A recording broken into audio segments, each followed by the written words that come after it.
Title: I thought someone was living in my attic. I wish that was the truth. This happened last fall, and I still check my attic every few weeks because of it. I live alone in a small house outside Portland, Oregon. The place is old, built sometime in the 1940s, but it was affordable, and I liked the quiet neighborhood. Everything was normal for the first year. Then I started hearing footsteps. Not loud footsteps, just faint creaks above my bedroom around 2 or 3 a.m. At first, I blamed the house settling.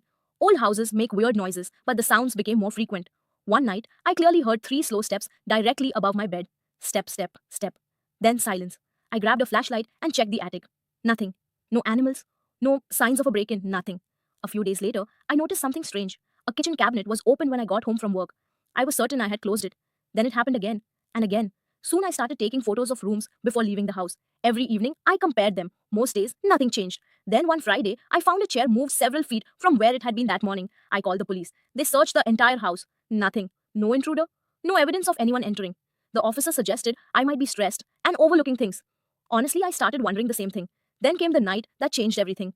Around 2:17 a.m., I woke up to the sound of something heavy falling upstairs. The noise was so loud that it shook the walls. I immediately called 911. While waiting for officers, I locked myself in my bedroom. That's when I heard it. A voice. A man's voice. Very faint, coming from above me. I couldn't make out the words. I just sat there frozen, staring at the ceiling.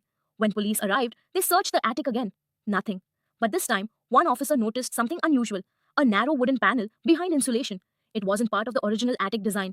The panel led to a hidden crawl space between two walls. Inside, they found old electrical wiring, abandoned tools, and dozens of newspapers from the 1960s. But no person. Then the officer pointed his flashlight deeper into the space. At the far end was a small battery-powered speaker. Recently installed, still switched on. The voice I'd heard wasn't a person. It was a recording. Someone had been remotely playing sounds inside my house. The police traced the device a few days later. The suspect wasn't a stranger. It was the previous owner's adult son. He still had a key. According to investigators, he had been entering the house while I was at work and hiding devices inside.